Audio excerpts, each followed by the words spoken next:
por todo lo que ya se ha estado aquí entre preguntando, planteando, cuestionando y respondiendo o pretendiendo responder por parte del secretario Ruiz Esparza, identificaría tres grandes tipos de problemas, de situaciones.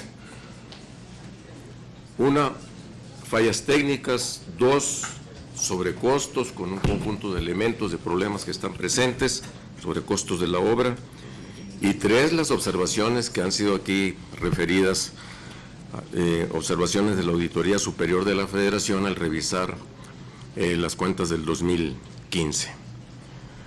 Las fallas técnicas, además hay que decirlo, primero, fallas técnicas, derivaron en negligencia criminal. No puede ser simplemente decir, pues es que hubo deficiencias, hubo fallas que durante el proceso de construcción de la obra provocaron varias muertes, accidentes por problemas de señalización, etcétera, y luego la más evidente, que estalló con la apertura del socavón, provocando otras dos muertes adicionales a las anteriores. El secretario Ruiz Esparza ha dicho reiteradamente que sí hubo supervisión, pero al final tiene que reconocer pues que fue deficiente. Ahí están los hechos, ahí están los resultados. Y la responsabilidad principal de la supervisión, de que todo se haga conforme a lo que se contrató, pues es de la Secretaría.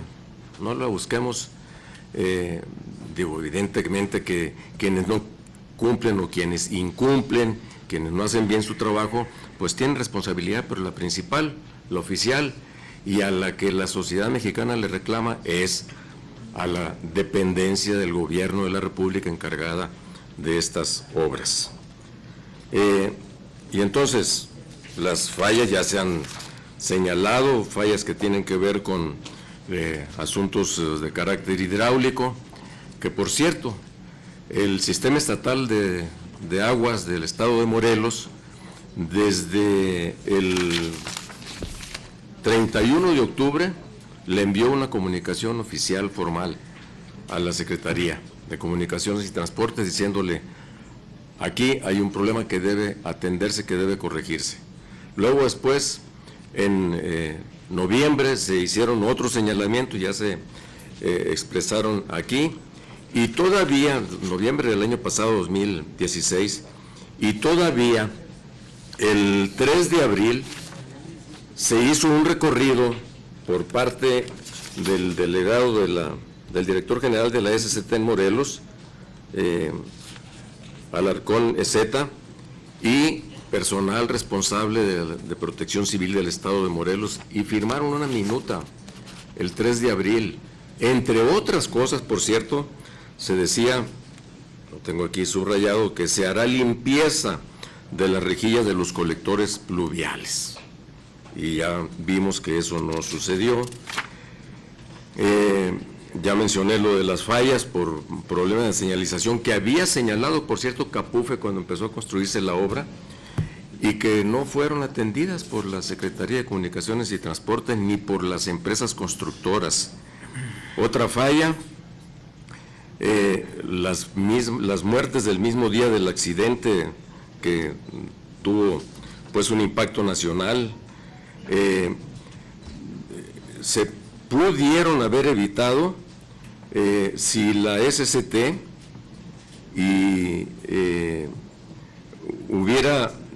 no hubiera impedido que a las 6:45 de la mañana ingresaran al área del socavón personal de Capufe, que tienen capacidad para haber podido entrar a buscar, a tratar de rescatar todavía con vida a las personas allí. No hubo un correcto embarillado de la obra durante a lo largo de los 14.5 kilómetros. Hay señalamientos de carácter técnico evidentes allí. los señalamientos mismos de los vecinos que se estuvieron haciendo sobre la tubería, etcétera, etcétera. Incluso se dice que se inyectó el concreto especial y luego después lo tuvieron que tronar, tirar, porque lo pusieron en el lugar equivocado, según hay evidencias allí grabadas incluso de la propia gente. Y el propio muro de contención ha tenido una serie de problemas también, y que ha estado en varias ocasiones a punto de derrumbarse, y lo han tenido que apuntalar hasta con palos, literalmente, para que no se venga abajo.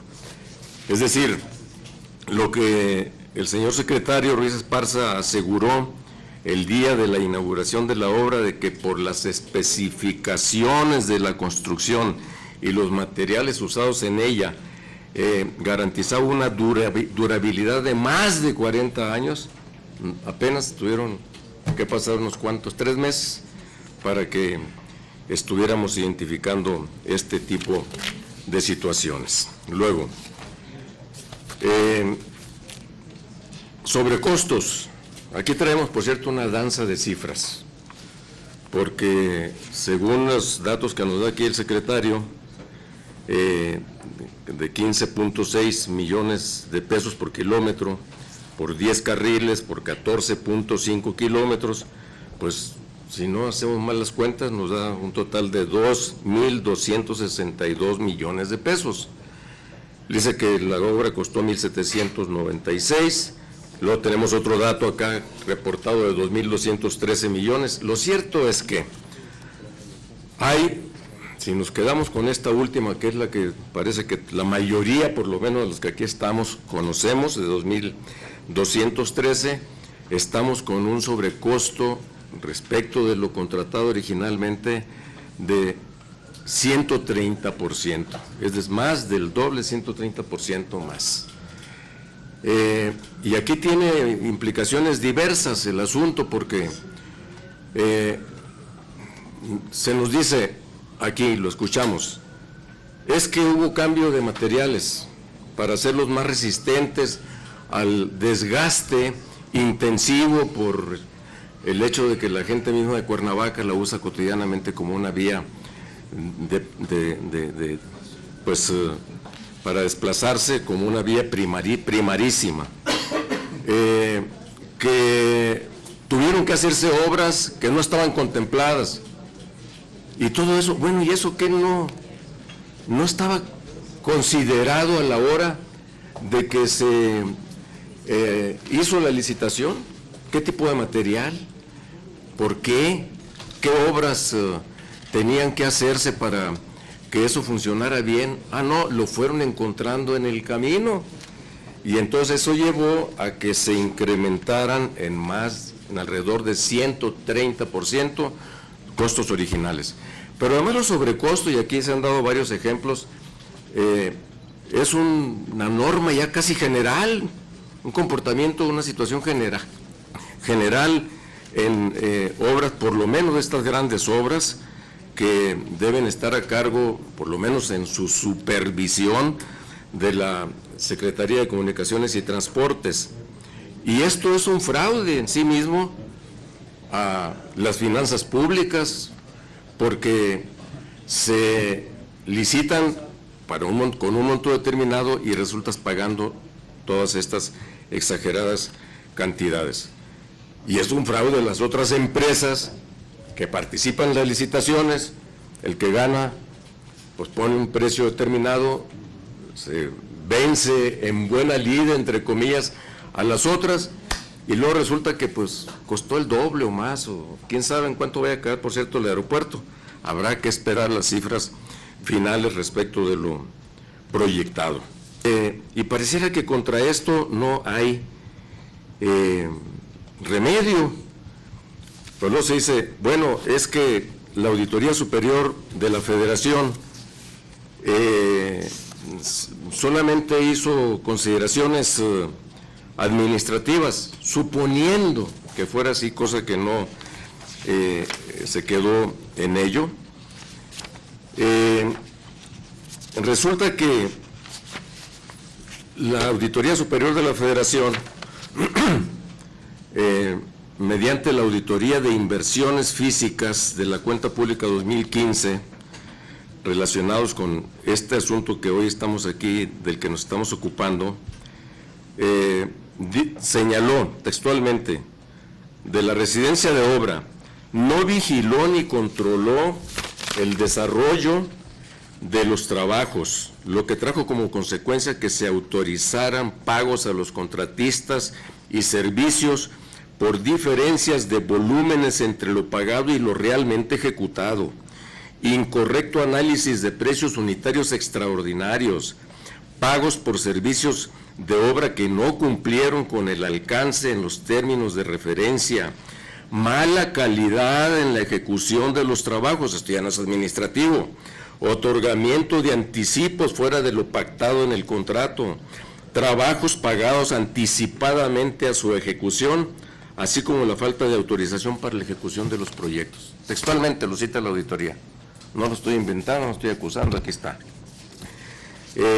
Y entonces uno se pregunta, digo, ante esto, porque además, derivado de todo esto, señala que se debiera derivar que 2 de cada 3 pesos gastados en esta obra pública durante 2015 fueron indebidos y deberían reintegrarse al erario público. Me pregunto si el señor secretario no conoció de todo esto en su momento, y entonces ya no fue solamente la supervisión técnica por encimita, como parece que fue que se hizo por los responsables directos, sino no tuvo conocimiento de todo esto como para haber tomado cartas en el asunto y decir, a ver, aquí algo malo está pasando, metamos a hacer una revisión mucho más profunda, mucho más amplia y mucho más responsable. Y bueno, aquí ante todo esto que ha pasado, que pareciera que en lugar de ser un parteaguas en agarrarlo como un hecho emblemático y que todo lo que hemos estado trabajando, elaborando del Sistema Nacional de Transparencia, del Sistema Nacional de Anticorrupción, dijéramos, vamos a que se ejecute y que se vaya a fondo y que, como aquí se ha dicho, pues que se dé con los responsables, que no haya impunidad, que paguen por lo que hicieron o no hicieron bien, aunque pues el señor secretario, ya lo hemos escuchado varias veces aquí, decir que no asume ninguna responsabilidad, salvo aquella, dice él, que es ayudar a que se deslinden y se finquen responsabilidades en su caso. Bueno, vamos a ver qué dice la Secretaría de la Función Pública. A lo mejor en un acto inusual, frente a todo lo que ha sido su comportamiento en esta administración, en estos casi 5 años que lleva el actual gobierno, pues ahora sí dice, sí hay responsables, y aquí están, y que a doña Arely Gómez no le tiemble la mano, si es que dice, pues aquí el responsable principal, pues es el titular de la Secretaría, que debe haber estado como el director de orquesta, haciendo que tocara muy bien el conjunto de la misma, y pues aquí no pareciera que estamos ante este hecho. Vamos a ver qué es lo que resulta. Por ahorita no nos queda pues más que esperar a ver qué nos dicen, y en su momento ya, perdón que me haya excedido, también a nosotros nos tocará tomar cartas en el asunto. Gracias. Yo creo que esta parte de la negligencia criminal, como usted le llama, tiene 2 partes responsables: la Fiscalía Estatal y la Procuraduría General de la República. Hubo 2 fallecimientos que yo considero que de alguna manera tienen que investigarse qué fue lo que sucedió y por qué fallecieron, cuál fue la causa del fallecimiento. Aquí ya lo mencionó la diputada. Creo que debe de verificarse, creo que se está verificando, y en este dictamen deberá venir por parte de la autoridad competente, y yo no podría tampoco sugerir ni evaluar quién tiene la responsabilidad de cuál fue la causa del fallecimiento, a qué se debió, y creo que debe ser dictaminado por una autoridad competente en materia de investigación, en materia de Ministerio Público y en materia, en un momento dado, de juicio. Creo que sería lo correcto, y por ese lado daría mi opinión. Efectivamente, el 31 de octubre la Comisión del Agua pidió checar la capacidad de esta alcantarilla, de este tubo, que fue en un momento dado la parte esencial de donde sucedió el hundimiento del kilómetro 93.8 de la carretera. Pidió checar, y de acuerdo a la información que me dan tanto el centro como los documentos existentes que yo vi, eso fue verificado, como lo dije anteriormente, por el coordinador de obra del Paso Express. Hay un dictamen que obra en poder aquí también de los documentos que envié, y si no, con mucho gusto lo vuelvo a enviar, pero estoy seguro que vienen esos documentos, y validó que la capacidad y el funcionamiento del tubo o la alcantarilla por la que pasa el río Santo Cristo era la adecuada. Esta es la función en un momento dado de las empresas que coadyuvan o que ayudan a que las obras se hagan de una manera razonable. Esto se ha hecho miles o millones de veces y lamentablemente en este caso falló. Pero lo que ya dije anteriormente, la capacidad del tubo estaba de alguna manera acreditada lógicamente porque llevaba 60 años funcionando sin fallar. Y esto era pues lo que se puede denominar la prueba del ácido. Funciona o no funciona una instalación, lleva 60 años funcionando y seguía funcionando. ¿Qué fue lo que pasó? No es que el tubo no haya funcionado su capacidad o era adecuado, es que se tapó con basura y eso hizo que perdiera su capacidad el tubo de transmitir su función, que es simple y sencillamente el llevar el agua de un lado a otro del Paso Express. Menciona aquí, diputado Zambrano, que efectivamente hay una minuta que yo quiero que se lea con cuidado, la del 3 de abril. Ahí se habla, no se habla en lo más mínimo de la alcantarilla, no se habla en lo más mínimo de este tubo por el que pasa el río Santo Cristo. Se habla de las rejillas de colectores pluviales. Aquí hay técnicos que nos podrían resolver la pregunta. Las rejillas a las que se refiere esa minuta son las rejillas de arriba de la autopista, por donde se va el agua de la autopista para que no haya anegamientos sobre la autopista. No se refiere de ninguna forma al drenaje, que no es drenaje, es una alcantarilla, es un tubo por el que pasa, repito, el río Santo Cristo. Entonces, efectivamente hay esa minuta firmada que es muy importante, porque es un acreditamiento de fecha 3 de abril, es decir, un día después que se abrió el Paso Express, que se puso en operación, en donde no se hace referencia alguna, y esto estará sujeto a su mejor consideración, precisamente de la alcantarilla que generó el problema. Y dos, en la declaración que ya referí aquí, del día 12 de julio, después del incidente, el propio director general de Protección Civil dice, en pocas palabras, se deja testimonio de esa declaración también aquí, no, la alcantarilla no fue tema de análisis ni de supervisión especial, porque lo que provocó que haya fallado es precisamente el agua que vino cargada de basura, taponeó el tubo, esa agua hizo que se derramara, por donde pudo el agua, salió, reblandeció el subsuelo y se provocó lo sucedido. Es lo que precisamente dice un día después de esto. Entonces, en un momento dado, no es esto que se quiera liberar de responsabilidad a nadie, simple y sencillamente dar los dictámenes, la información que se ha recolectado para tratar de ubicar en un momento dado qué fue lo que sucedió. Dice aquí que no hubieran pedido SCT que personal de Capufe accediera a rescatar. Yo diría, no hubo, y esto se puede confirmar, nadie de Capufe en ese momento tratando de hacer un rescate en el área.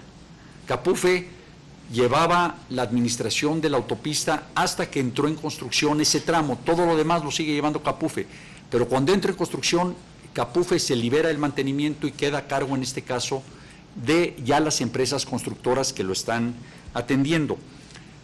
Lo que sucedió fue que Protección Civil Estatal, como se dijo aquí también por parte de la diputada, Protección Civil Estatal se encargó totalmente del rescate como la ley de protección civil lo exige.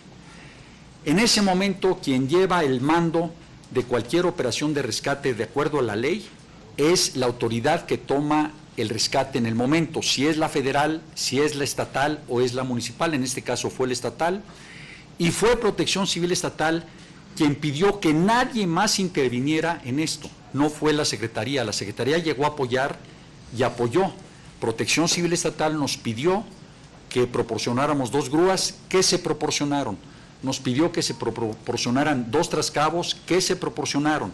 Y se brindó el apoyo que Protección Civil Estatal, pero a petición de Protección Civil Estatal, que nadie más que ella interviniera en el rescate de las víctimas que en ese momento estaban lamentablemente en una situación de desgracia.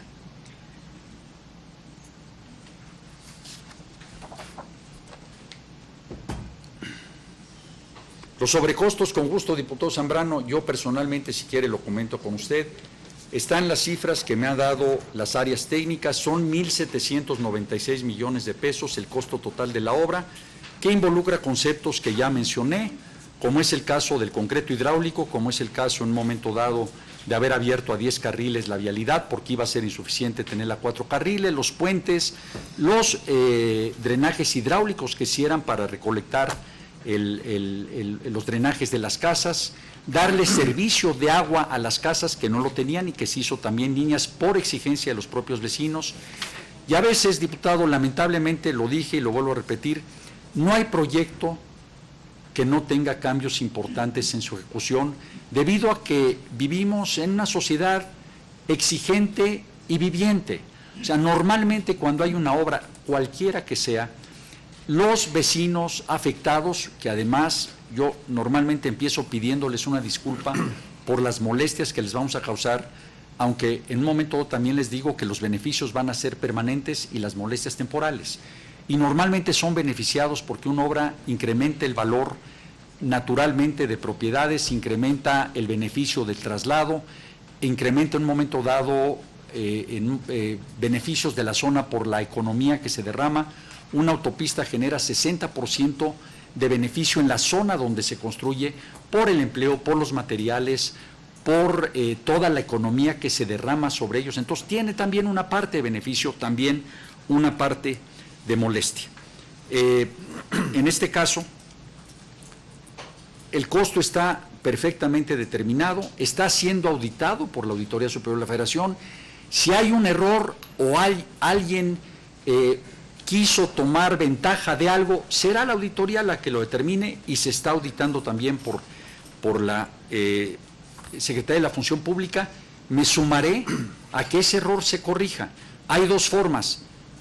Uno, que es una deductiva al contrato que no se ha cerrado, que lo dije también anteriormente, y 2, una sanción al servidor público que en un momento dado no cumplió con su función, sea del nivel que sea. Si no cumplí yo con la función, señor diputado, desde luego que estaré anuente a que se tome la determinación que sea con el secretario, que no haya cumplido con algunas de las funciones que la ley le encomienda, con algunas de las funciones que el reglamento me encomienda, y desde luego lo que yo quiero pedir también es que sea de acuerdo a la ley el tema. Creo, soy abogado de formación y entiendo también de responsabilidades políticas, y ya dije cuál es la mía, que haya en este caso deslinde responsabilidades. Creo que es mi principal responsabilidad. Estas obras adicionales no consideradas, hacía yo referencia en un momento dado a peticiones de vecinos, hacía yo referencia también a instalaciones de Pemex, instalaciones de CFE, instalaciones de fibra óptica que se encuentran en cualquier obra normalmente cuando uno le está trabajando, que es muy costoso removerlas, que normalmente se requiere de una alta especialidad, pero así es. Y se requieren además, a lo mejor es entendible, a lo mejor no lo es. ¿Qué pasa cuando técnicamente se dice, oye, si sigue siendo de acuerdo al proyecto original que lo hizo Fonadín? O sea, Fonadín hace el proyecto original a través de la decisión que toma Fonadín para que esto opere. Y cuando llega la Secretaría a los expertos en materia de caminos, tomar la decisión, diputado, y en ese momento dicen los técnicos aquí presentes, a ver, el aforo de 90,000 vehículos no van a alcanzar 4 carriles, tienen que ser 6 carriles. Hay una decisión, no se hace la obra, y ahí quedó. Una obra que, repito, era un paquete integral del viaducto de Tlalpan, de la caseta, del Paso Exprés, del libramiento de Chilpancingo y de otras obras de beneficio para esa región. Se para la obra o se toma la decisión, de acuerdo a la ley, de ampliar el proyecto, hacerla de 10 carriles en lugar de 8, hacerla de concreto hidráulico en lugar de concreto asfáltico, y de hacer los puentes necesarios, porque si no los puentes quedarían cortos. Vehiculares que eran de 1 carril y que alcanzaban para 8 carriles, ahora hay que hacerlos para 10 carriles. Conjuntamente con Fonadín, que es quien financió la obra, que es quien pagó de la obra con recursos existentes de las propias autopistas, no es un recurso en este caso del presupuesto de egresos de la Federación, se toma la determinación de lo que más conveniente es hacerla, y hacerla así, porque es la forma correcta de hacerla, y son definiciones técnicas, no son definiciones políticas, pero que yo eventualmente me sumo totalmente a la decisión que se tomó como lo correcto. Desde luego que si en un momento dado las observaciones exigen reintegrar una cantidad, se tendrá que reintegrar. Por eso no se ha cerrado el contrato. Y si hay un funcionario o servidor público responsable, que seguramente lo habrá, pero también, repito, debo dejar que la Secretaría de la Función Pública lo determine en su función esencial, que es ver si se cumplieron o no los procedimientos, también tendrá que reintegrar en un momento dado las empresas el monto, o el funcionario tener la sanción correspondiente por parte de la Secretaría de la Función Pública. Y una revisión más amplia aquí, desde luego que estamos tratando de hacerlo al máximo de las posibilidades, sin poner en un momento dado límites, repito, a las responsabilidades que debe de hacer la Secretaría.